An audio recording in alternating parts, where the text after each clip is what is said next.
Na jornada espiritual exposta pela Bíblia Sagrada, encontramos uma miríade de histórias, ensinamentos e princípios que atravessam séculos, influenciando e moldando a fé e a moral de milhões de pessoas ao redor do mundo.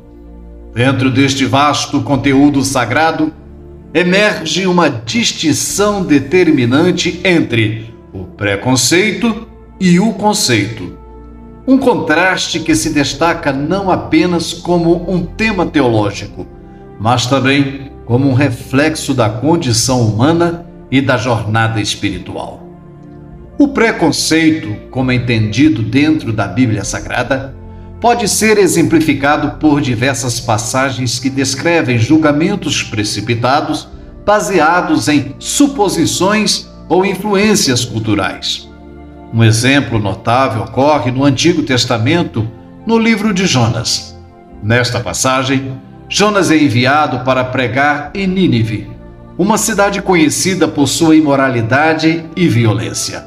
No entanto, Jonas inicialmente nutre um preconceito em relação aos ninivitas, presumindo que eles não merecem a misericórdia de Deus. Essa atitude revela um julgamento precipitado, sem considerar o potencial de arrependimento e redenção que existe em todos os corações. Por outro lado, o conceito, conforme ilustrado nas Escrituras, é caracterizado por uma compreensão mais profunda e abrangente, baseada na experiência direta ou no conhecimento íntimo de Deus e de seus caminhos. Um exemplo notável é o encontro de Jesus com uma mulher samaritana, registrado no Evangelho de João. Nesta oportunidade, Jesus desafia os preconceitos culturais de sua época ao conversar e interagir com uma mulher samaritana, que pertencia a um grupo étnico marginalizado pelos judeus. Em vez de se deixar guiar pelo preconceito, Jesus se concentra na essência espiritual da mulher, levando-a a uma compreensão mais profunda de sua própria fé e identidade. Essas duas abordagens contrastantes são ainda mais evidentes ao longo da trajetória do povo de Israel do Antigo Testamento. Vemos exemplos de preconceito quando os israelitas julgam os estrangeiros e os consideram inferiores ou indignos da graça de Deus. No entanto, também testemunhamos momentos em que o conceito é enfatizado, como quando Ruth, uma moabita, é acolhida na linhagem messiânica por causa de sua fé e devoção genuínas. Além disso, a Bíblia Sagrada oferece inúmeras instruções e exortações para evitar o preconceito e abraçar o conceito. O apóstolo Paulo, em suas epístolas, enfatiza a importância de tratar os outros com amor, respeito e compaixão, independentemente de sua origem étnica, social ou cultural. Ele encoraja os crentes a renovar suas mentes e a não se conformarem com os padrões preconceituosos do mundo, mas a serem transformados pela verdade e pela graça de Deus. A Bíblia Sagrada não apenas reconhece a realidade do preconceito humano, mas também oferece um caminho de renovação e transformação através do conceito. Ela nos convida a transcender nossos preconceitos e a abraçar uma compreensão mais profunda e amorosa uns dos outros, refletindo o amor e a misericórdia que superam todas as barreiras humanas. A diferença entre o preconceito e o conceito na Bíblia Sagrada não é apenas uma questão teológica, mas uma intimação para uma vida de verdadeira empatia, compaixão, amor e graça, conforme o exemplo dado pelo próprio Deus e por seu Filho Jesus Cristo. O caminho para formar um conceito envolve uma abordagem deliberada e aberta à compreensão e à experiência. O primeiro passo para formar um conceito é estudar e experimentar diretamente aquilo que se deseja entender. Isso pode envolver a exploração ativa, a participação atenta e a absorção de informações de fontes confiáveis, dentro da realidade cristã, a Bíblia Sagrada. Após o estudo meticuloso, é importante refletir sobre as experiências e informações coletadas. Isso inclui questionar, analisar e interpretar as observações de maneira crítica, ponderada, sobre o eixo da moral e da ética. Comparar e contrastar diferentes perspectivas, informações ou experiências ajuda a enriquecer a compreensão e a formação do conceito. Isso permite uma visão mais ampla e uma apreciação das nuances envolvidas no assunto em questão. Entender o contexto no qual um conceito está inserido é fundamental para uma compreensão completa. Isso envolve considerar os fatores históricos, culturais, sociais e ambientais que podem influenciar a natureza e a aplicação do conceito, mas sem esquecer que a batuta que rege essa sinfonia está nas mãos do Deus Todo-Poderoso. Engajar-se em estudos em grupos como a escola dominical e seminários confiáveis fornece exemplos valiosos que ajudam a desafiar preconceitos ou suposições pessoais. Ouvir atentamente e considerar pontos de vista diversos é essencial para um desenvolvimento conceitual robusto. É de extremo valor considerar que um conceito fundamentado e absoluto de espiritualidade cristã está alicerçado sobre uma compreensão de fé. É importante manter-se firme na doutrina exposta pelo próprio Deus mediante a sua santa palavra. Pois ao longo dos séculos, forças opressoras do inferno sempre tentam e sempre tentarão descaracterizar ou menosprezar aquilo que consideramos os pilares da nossa fé, o sacrifício de Jesus e a santidade, contidos na palavra de Deus. Os modismos e a narrativa atual de que precisamos evoluir ou progredir de acordo com os novos tempos não se aplicam à realidade divina. Na sua imutabilidade, Deus, pela instrumentalidade do profeta Isaías, no capítulo 40, versículo 8, diz: seca-se a erva e cai a flor, mas a palavra de nosso Deus subsiste eternamente. Jesus, na condição de Senhor dos Senhores, afirma: o céu e a terra passarão, mas as minhas palavras jamais passarão. Mateus capítulo 24, versículo 35. Deixando claro que não se criam paralelos comparativos de pensamentos e filosofias entre mortais e o imortal, pecadores e o santo, desobedientes e o reto, criaturas e o Criador. Deus está assentado sobre um trono de glória absoluta, onde a Bíblia afirma que Ele está assentado sobre o círculo da terra, cujos moradores são para Ele como gafanhotos. Ele estende os céus como cortina e os desenrola como tendas para neles habitar. Isaías capítulo 40, versículo 22. Cabe à humanidade reconhecer a sua condição insignificante diante da supremacia do Criador.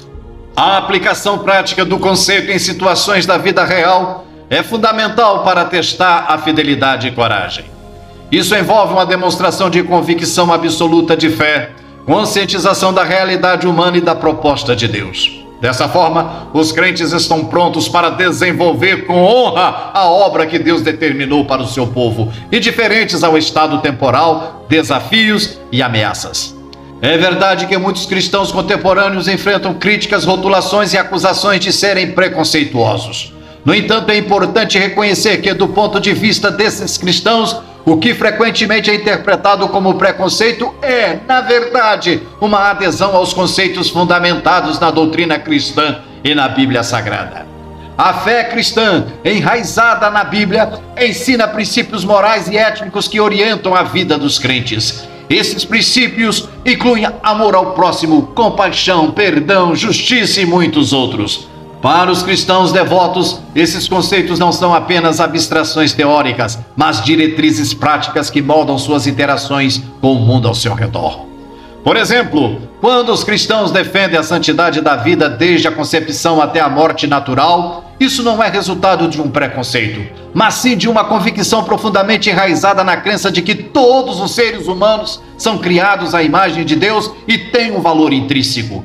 Da mesma forma, quando os cristãos defendem a instituição do casamento como uma união entre um homem e uma mulher, Isso é visto não como um preconceito, mas como uma convicção baseada na interpretação bíblica da natureza e do propósito do casamento.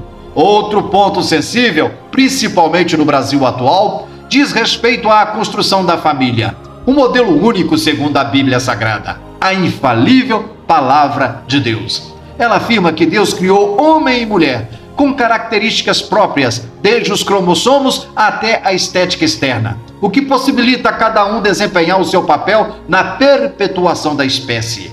Isso, para os cristãos, é um ponto estabelecido que não carece de discussão, muito menos de dúvidas, uma vez que, quando Deus fala, ele está no campo do absoluto e não do relativo. Sendo assim, é um conceito estabelecido. Porém, considerando o momento do mundo, onde um determinado pensamento comportamental afirma que o indivíduo pode ser o que quiser, bastando que pense assim, criou-se um antagonismo muito forte entre cristãos e essas correntes comportamentais e ideológicas. Esse pensamento, no campo da teoria, soa como algo cabível, mas quando entramos no mundo real, torna-se algo que beira a irracionalidade. O indivíduo pode pensar que é uma águia, mas nunca conseguirá voar por si só. Nunca será uma águia. Pode se fantasiar de leão e, à distância, parecer um leão, mas nunca será um leão. Da mesma forma, um homem pode se apresentar como mulher, parecer mulher, se vestir como mulher, mas nunca conseguirá ser uma mulher verdadeira biologicamente. O interessante é que a Bíblia nos oferece um conceito muito pertinente para lidar com essa situação, onde o próprio Deus presenteia a espécie humana com a capacidade de livre-arbítrio. Isso significa ter a capacidade de escolha, ou seja, fazer o que quiser com a sua vida, mas consciente de que tudo trará consequências naturais, sejam positivas ou negativas, conforme alertado pelo próprio Criador Celestial. Dentro deste aspecto, o exemplo de Deus deve ser seguido à risca, pois o Criador não impõe um estilo de vida ou um determinado comportamento. Nada é obrigatório ou imposto. Ele respeita o nosso direito de escolha, de arbitrar. É necessário respeitar a capacidade de escolha do seu semelhante, desde que este, com seu modo de vida, não venha a nos coagir e impor os mesmos comportamentos, muito menos tentar influenciar as nossas crianças. Em suma, quando ataca os crentes rotulando-os de preconceituosos, é um verdadeiro atestado de desconhecimento de causa ou insanidade. Uma vez que o que sustenta a igreja e a fase está pronta para enfrentar qualquer ataque são conceitos estabelecidos pelo Santo de Israel, dos quais não abriremos mão, mesmo que isso custe a nossa própria vida. Não aceite que ninguém te rotule como preconceituoso. Diga que preconceito é coisa para os fracos, despreparados espiritualmente e intelectualmente. O que temos são conceitos que têm suas raízes no trono de Deus. Meus amados irmãos e caros ouvintes, é importante reconhecer que, em alguns casos, há indivíduos ou grupos que se identificam como cristãos e agem de maneira preconceituosa ou discriminatória em nome de sua fé. Isso pode ser resultado de interpretações distorcidas ou seletivas da doutrina cristã, influências culturais ou históricas, ou simplesmente falhas humanas. Nesse sentido, é de vital valor para os cristãos examinarem constantemente suas próprias atitudes e ações à luz dos ensinamentos de Cristo, garantindo que estejam vivendo de acordo com os verdadeiros conceitos do Evangelho, como amor, justiça e misericórdia. Ao fazer isso, eles podem responder às críticas e rotulações como uma testemunha autêntica e coerente de sua fé, demonstrando que seus valores e convicções são de fato fundamentados em conceitos sólidos e profundamente arraigados na tradição cristã e na Bíblia Sagrada. Que Deus, em Cristo Jesus, vos abençoe e pensem nisso.